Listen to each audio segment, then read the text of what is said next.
Olá pessoal, tudo bem? Me chamo Fábio Vinícius Primac, sou professor aqui do Centro Universitário Campo Real, atuo nos cursos de Ciências Contábeis e no curso também de Engenharia de Software. Pronto, tá aqui meu nome, né? Professor Fábio Vinícius, o meu site bit.ly/Fábio Primac, o meu e-mail prof_fabioprimac@camporeal.edu.br. Fico à disposição de todos, caso tenham dúvidas a respeito desse termo, EGOV, ou caso tenham alguma outra dúvida a respeito do curso de Ciências Contábeis, por gentileza, entre em contato comigo, que eu estarei à disposição para saná-las. Bom, nós estaremos falando um pouquinho sobre governo eletrônico, né? Sobre EGOV, e-government. Tá? Antes de nós explorarmos esse conceito, o EGOV, é importante que nós tenhamos em mente o conceito principal do que vem a ser tecnologia da informação. Tá ok? Tecnologia da informação, basicamente, é o conjunto de banco de dados, hardware, software, procedimentos, rede. E no centro de toda essa operação, as pessoas. As pessoas hoje, pelo menos atualmente, são o centro de tudo o que nós falamos a respeito de tecnologia da informação. Pode ser que, talvez, num futuro não muito distante, isso mude, mas pelo menos por enquanto são as pessoas que são os principais atores, quando nós falamos em tecnologia da informação. Tá? Dentro da tecnologia da informação, um ponto bem interessante é a forma de comunicação, são as telecomunicações. Dentro de telecomunicações, nós temos uma área chamada internet. A internet ela possui vários benefícios, claro, também tem seus problemas, mas vamos tratar aqui especificamente os benefícios que ela traz, principalmente do governo eletrônico, e quais são esses benefícios que o contador, que o profissional contábil tem utilizando esses recursos da internet, tecnologia de informação e também do governo eletrônico, obviamente. Quais são os principais benefícios que nós temos com a internet? Gerar novas fontes de receita, redução de custos, desenvolvimento de novos produtos, aumentar ou fidelizar ainda mais os nossos clientes, atrair novos clientes, desenvolver novos mercados. Esses são alguns dos principais conceitos importantes que nós temos quando trabalhamos com a internet no seu modo de qualidade. Tá? Muito bem. O governo, vendo toda essa questão dos benefícios da internet, ele começou a gostar dessa brincadeira. Ele começou a perceber assim, puxa vida, que legal. A internet, então, ela tem esses benefícios, todos esses benefícios que podem ser aplicados dentro das empresas, mas eu também posso ter o benefício com isso, não é? Então, o governo gostou de brincar com a informação, percebendo que é uma fonte de fiscalização e disseminação de suas ações, não é? Hoje, praticamente, cada pessoa tem, no mínimo, um celular, não é? Trabalhos recentes, pesquisas recentes dizem que hoje no país existem 2 a 3 celulares para cada habitante, não é? Então, esse equipamento é um disseminador da informação também. Então, o governo, vendo isso, ele começa a perceber que, ora, se todas as empresas estão ali, eu também, como governo, quero estar ali também, não é? Então, o governo criou até um negócio chamado EGOV, ou governo eletrônico. Em cima desse governo eletrônico, não existia nenhuma lei. Várias leis começaram a surgir nos últimos 15 anos, relacionados à internet, relacionados à informação, relacionados à busca da informação e tudo mais. Tá? Até que, em 2003, o governo brasileiro lançou uma lei, que eu já vou falar a respeito dela, onde dizia Lei da Informação. Tá? Então, o governo eletrônico é bem mais do que um governo informatizado. Trata-se de um governo aberto e ágil para melhor atender a sociedade. Incontestável instrumento, isso é importante frisar, de promoção da cidadania e maximização da eficiência da administração pública. Tá? E para países em desenvolvimento é ainda mais relevante, sendo uma indiscutível ferramenta de desenvolvimento. Qual é o principal benefício que o governo utiliza atualmente com a internet? Envio das informações aos seus aos seus munícipes, aos seus cidadãos. Não é? Então, hoje, o governo eletrônico, qual é a principal função dele? Informar. Tá? Só que não é somente isso, não é somente a informação levada ao seu modo digital, não é somente você receber informações de que a obra tal está sendo inaugurada em tal dia, em tal hora, por tal governante, não é somente isso.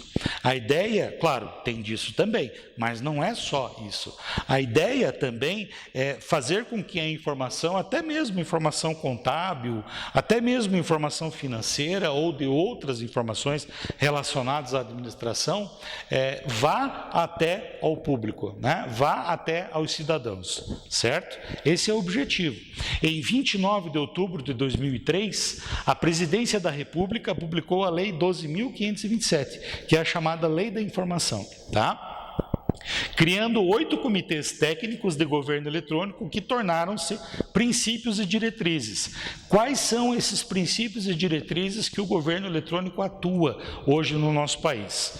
Implementação do software livre, inclusão digital, fazendo com que a grande massa da população seja atingida com as informações do governo, integração de sistemas, fazendo com que a Receita Federal consiga trabalhar com as informações da Previdência Social, que consiga trabalhar com as informações do Fundo de Garantia.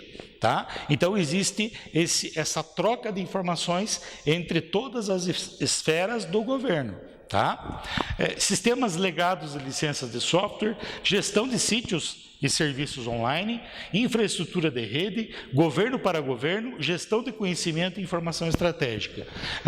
Atualmente existem vários projetos que envolvem o governo eletrônico, né, que vai desde a prova de vida do INSS, usando o celular, até outras situações mais, né, até mesmo envio de informação aos lugares mais remotos possíveis, mais longínquos possíveis do nosso país. Esse é o objetivo do governo eletrônico, transmitir as informações do governo à sua população. E, além de levar a informação, trazer benefícios assistenciais. Você imagina você morar no interior do Amazonas, né? Veja a situação, você morar no interior do Amazonas e você é aposentado, e você precisa fazer a prova de vida da aposentadoria. Tá? Até um tempo atrás, você necessariamente precisaria ir, né, até uma agência do INSS, fisicamente, ir lá. Tá? Depois, né, o governo disse, não, agora não precisa mais você ir, quem irá vai ser o funcionário do governo. Agora, a intenção é fazer com que haja um aplicativo disponibilizado no celular, né, no equipamento digital, e esse dispositivo fará a prova de vida, seja pela leitura da face, seja pela leitura da digital, enfim. Tá? Mas não há mais a necessidade do cidadão ir até um posto do INSS para fazer a sua prova de vida, por exemplo, né? Ou ir a uma agência bancária, enfim, para fazer a sua prova de vida. Tá? Basta ter esse aplicativo próprio instalado no seu celular e ele estará, digamos assim, preparado, né, ou apto a ser elegível, digamos, né, a ser um cidadão propriamente dito. Tá? Uma coisa bem interessante que nós temos dentro dos princípios e diretrizes do governo eletrônico é fazer com que todos os sites, né, dos governos trabalhem cooperativamente. O que eu quero dizer com isso? As informações que são alimentadas, por exemplo, no site da Prefeitura de Guarapuava, eles são trabalhados também no site do Governo do Estado, que, por sinal, também é trabalhado no site do Governo Federal. Tá? E assim, ciclicamente, todas as informações caminham de um lugar para o outro, certo? Bom, esse é um dos objetivos, né? Claro, nem tudo é perfeito, principalmente quando nós falamos em Brasil, certo? Mas a tendência caminha para isso, isso é importante que a gente saiba, tá? E uma das coisas que, talvez uma das profissões que mais teve benefícios com o governo eletrônico é justamente o do profissional contábil. Antigamente, há muitos anos atrás, o profissional contábil, ele precisava sair do seu escritório, sair do seu local de trabalho e ir fisicamente às repartições públicas, ir na Receita Federal, ir na Prefeitura, ir na Receita Estadual, ir na Previdência Social, enfim, fazer todo aquele caminho, né, que é inerente à profissão. Porém, do tempo para cá, esse caminho real, né, físico, já praticamente não se existe. Tá? Por quê? Porque o profissional contábil consegue hoje, 90% das situações, resolver os problemas utilizando a internet como ponto comum, como ferramenta. Tá? Hoje, por exemplo, você consegue enviar declarações usando a internet. Você consegue fazer envio de documentos de constituição de uma empresa usando a internet, né? Então, ficou mais fácil, tá? Ficou mais prático o trabalho do contador, justamente por essa questão do governo eletrônico. Tá? Que nós temos, né, que eu enfatizo aqui da utilização do governo eletrônico, é aqui, ó, a segurança que existe. Tá? Aqui nós temos o site da Receita Federal, uma tela do site da Receita Federal, em que todas as informações da empresa, elas podem ser acessadas pelo próprio dono da empresa ou pelo seu contador, tá? Utilizando um negócio chamado certificado digital. Tá? O objetivo do certificado digital é dar a identidade àquela empresa. Então não há mais necessidade do contador sair do seu escritório, certo? Pegando sua pranchetinha e indo até a Receita Federal para saber como está a situação do seu cliente. Basta ele ter o certificado digital da empresa e pela própria internet fazer a geração dos relatórios possíveis, não é? E apresentação ao cliente, dizendo a ele, fulano de tal, sua empresa está com essa dívida na Receita Federal, está com essa dívida na Procuradoria, por exemplo, Procuradoria Federal, tá? Você pode parcelar ou não. Tá? Então, tudo isso traz benefícios, né? Diminuição de tempo, custos. Você imagina um contador na nossa região, na nossa macro-região aqui, que mora, por exemplo, sei lá, no Goiuxim, não é? E ele precisa fazer esse trabalho de verificação, de busca das informações de um cliente lá na cidade dele, na Receita Federal. Há algum tempo atrás, ele tinha que vir do Goiuxim para cá e fazer essa busca na agência da Receita Federal aqui em Guarapuava. Com o avanço da tecnologia e do governo eletrônico, isso não precisa mais. Basta ele ter a internet, né, no seu escritório, o certificado digital do seu cliente e fazer a busca das informações que ele está querendo, né, do seu cliente. Tá? Dentro dos principais projetos que nós temos hoje do governo eletrônico, eu destaquei alguns aqui. Tá? Então, eu tenho uma nota fiscal eletrônica, não é? Hoje, no Brasil, não existe mais nota fiscal escrita à mão, é somente nota fiscal eletrônica.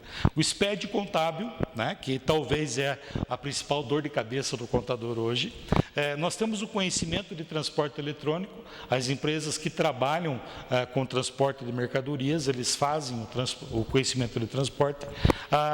O PAF-SF, ou cupom fiscal eletrônico, quando você vai numa pizzaria, por exemplo, você pede o cupomzinho fiscal, aquele cupom fiscal ele já é eletrônico, significa que o governo já sabe que você comprou uma pizza. Tá? Vejam o tamanho do embrolho que há aí.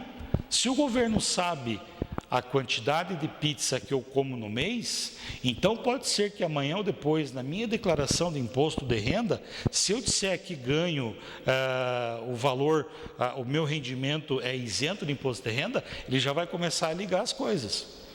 Opa, mas espera aí, se ele gastou só de pizza no ano de 2019 R$20 mil, como é que ele declarou que ele recebeu de rendimento 24 mil? Tem alguma coisa errada aí.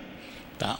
Então o governo ele começa a atrelar as informações. E aí é que entra a questão da importância do profissional contábil. Orientar o cidadão, orientar as empresas que não é mais possível fazer esse tipo de jogatina.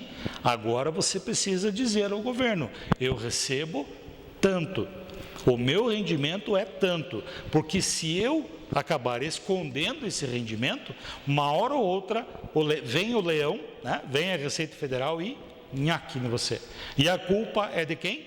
no final das contas, do contador que não fez a lição de casa, que era informar o seu cliente que ele não podia mais fazer aquilo, né? Uma das coisas que está acontecendo atualmente no Brasil, da implantação do governo eletrônico, é isso aqui, o e-social. Tá? O e-social é como se fosse um grande banco de dados da Previdência Social e do Ministério do Trabalho, onde todas as informações dos recursos humanos das empresas são repassados em modo PUFT, online, a Previdência ao Ministério do Trabalho. Por exemplo, você está lá no seu escritório, chega o cliente, né, e diz assim, olha, estou registrando fulano de tal na empresa, registre para mim. Você, contador, tem que pegar todos os dados de registro desse funcionário, tá? Entrar no sistema em que você está fazendo, né, que você trabalha no seu escritório, e após o registro, enviar automaticamente essas informações ao Ministério do Trabalho, e praticamente que online. Se não fizer isso, a multa em cima de você, contador, é muito grande, né? A responsabilidade disso é gigantesca, certo?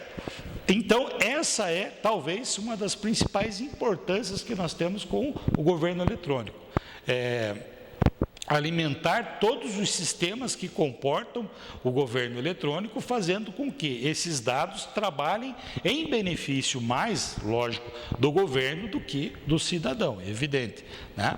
Mas aqui eu tenho algumas outras instituições em que trabalham fielmente, né, com o governo eletrônico. A Receita Federal, a Receita Estadual do Paraná hoje é uma das mais atuantes em termos de governo eletrônico. A Caixa Econômica Federal começou a evolução agora do Fundo de Garantia por tempo de serviço também, tudo utilizando o governo eletrônico. A Junta Comercial do Paraná hoje, para vocês terem uma ideia, a partir agora do próximo mês de dezembro, todos os processos serão digitais, ou seja, praticamente não haverá uma repartição da junta comercial nas grandes cidades. Hoje nós temos a repartição da junta comercial em Guarapuava, mas com o andar da carruagem não será mais necessário. Por quê? Porque todos os processos serão online, tá? Serão no formato digital. A Previdência Social, as prefeituras, né? O Conselho Regional de Contabilidade, o Ministério do Trabalho e Emprego, ou seja, toda e qualquer certidão, por exemplo, negativa ou positiva, que você precisa emitir ao seu cliente para que ele possa participar de uma licitação pública, por exemplo, você consegue fazer a emissão pela internet, não é? Antigamente você tinha que ir em cada repartição. Hoje não, hoje você emite a grande maioria, até mesmo gratuitamente, pela internet, tá? Consulta e análise em geral, regularização de débitos, solicitação de serviços, encaminhamento de documentos, não é? Hoje, para você constituir uma empresa do MEI, por exemplo, microempreendedor individual, é tudo digital. Todas as informações são digitais. E você constitui uma empresa do MEI, por exemplo, rapidamente, né? Basta você ter as informações ao seu alcance e rapidinho, em termos de horas ali, você consegue fazer a criação dessa empresa, tá? Então tudo isso vem realmente para facilitar ainda mais o dia a dia do profissional contábil também, obviamente, não é? Bom, pessoal, essa foi apenas uma pequena explanação desse conteúdo, governo eletrônico, que nós trabalhamos aqui também no curso de Ciências Contábeis. O profissional contábil formado aqui no Centro Universitário Campo Real, ele tem todas as informações relacionadas à contabilidade padrão e formal, mas uma das principais ferramentas que ele aprende aqui na instituição é também o auxílio ou a ferramenta que a tecnologia da informação traz. Ok? Espero que tenham gostado. Fico à disposição de todos, caso tenham alguma dúvida. Até mais, pessoal. Tchau.